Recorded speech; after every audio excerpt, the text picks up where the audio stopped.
We have Representative Anna Paulina Luna. She is on the House Oversight Committee, which held hearings on UFOs and UAPs, and to be honest, one of the few who took this seriously early. We have Christopher Mellon, former Deputy Assistant Secretary of Defense, who specializes in unidentified flying objects, and Ryan Graves, former Navy pilot turned UFO whistleblower. Thank you to each and all. And just quickly, does anybody believe that I have it wrong and that this is some great mystery that nobody knows any of the answers to? All right, good. I'll start with you, Representative. How do you explain how you keep hearing that there are divisions of government that are involved in different types of undertakings, but they can't come clean, even with members of Congress, even with a special subcommittee, about what is in the air over New Jersey and elsewhere? Look, it's unacceptable, and for them to undermine Representative Andrews' credibility in saying that he's talking to people that he does believe that these are drones from other nefarious foreign actors. I mean, it just goes to show, A, obviously they're checked out before the holidays and they know that they're leaving office, and so I believe that they're not really interested in finding out what's happening. And it's the unfortunate truth of what happens in Washington, especially when there's a new incoming administration. But to be clear, you know, what we're seeing right now happening, not just in the drone sphere, but I think on the topic of UAPs, is you're right, there has been a change in technology. And also with the fact that people can now record, you have devices, they can't really hide it anymore. So I think the Pentagon and the government as a whole is looking at how to address this to the American people. But there's no doubt in my mind that Representative Andrew was telling the truth. It's very likely that these are drones from foreign adversary. And if you don't believe that the U.S. government would cover something up, just look at how they responded with the Chinese spy balloon. No, that's a good point. And look, you know this. You're in Florida. Mellon knows this. Graves knows this. A lot of these drones, like the ones we're showing right now, you see navigation lights on them. You see a red and a green.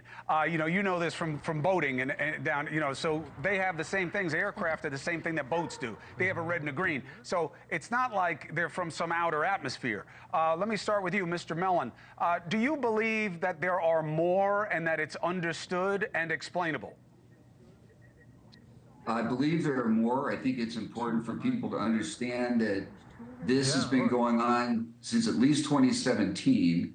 Which is to say these smaller, brightly lit, drone-like vehicles violating restricted U.S. military airspace in sensitive areas around nuclear power facilities, nuclear weapons storage facilities. A year ago today, roughly, Langley Air Force Base was taken offline by drones. And that continued that was exactly a year ago this month. And that was about a year after there was a similar sort of pattern in the western United States for several months near some of our ICBM fields. So it's troubling that after all this time, we still haven't captured any of these things. We still haven't brought them down. Do we know that? Where they're coming from. We are really in a position of ignorance here, and hopefully this will maybe at long last, after all these prior events and the Chinese balloon, get some people to take a hard look at what do we need to do to get our hands on one of these things so we can get to the bottom of this. Right. I mean, look, Chris, you know better than I do, but I don't know that they haven't gotten any of them. I would read it another way, just as somebody who's been in the business of deception detection for 25 years, that, that calmness of them being not concerned about it is usually a function of having information. And Ryan, you and I have talked many times about how many stories you've heard about what they did take down or what they found on the ground, and programs that use a lot of money to use special operators to go and recover these things. But SUV-sized drones, I can't find those on the commercial market. I've been looking for days. How do you explain that part? You think people just get the size wrong, Ryan? Well, there always is some uncertainty when it comes to judging a moving object in the sky, especially at night and especially as a single source of light. But these things appear to be close enough to the ground where I think I have pretty high confidence in the size predictions that they're estimating, give or take 20%.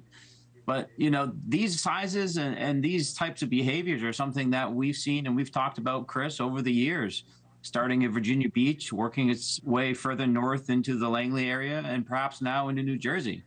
I don't think we can conclusively say that they're inherently linked necessarily, but with the mixed messages that we're getting between the legislative branch and between the executive branch, it really feels like the Biden administration is gaslighting us on the seriousness of this issue. Hey, thanks for watching. Go to joinnn.com to find NewsNation on your screen. And don't forget, click the red subscribe button below to get more of NewsNation's fact-driven, unbiased coverage.